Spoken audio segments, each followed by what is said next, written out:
What's up mga idol? Nandito na naman pala tayo ngayon sa C6 Road. Papunta tayo ngayon sa Antipolo Church. So, let's go! Baboys! So, yun guys, ito na yung kasama nating kadugo natin, si Papsani. So, shout out sa'yo Papsani. Mamaw ka talaga.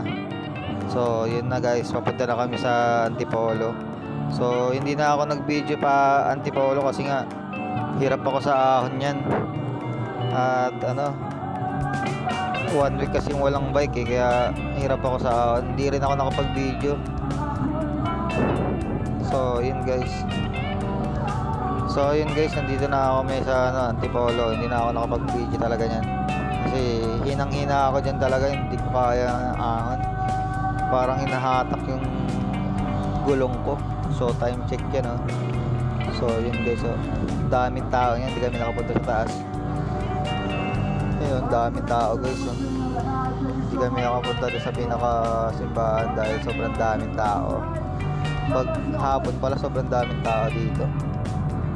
So ayun nga guys, kumain muna kami dito sa Inasal dito. Sarap dyan, sulit yung 135 pesos mo, only rice, ang laki ng manok. So yun guys, paalam, hanggang dito na lang, bye bye.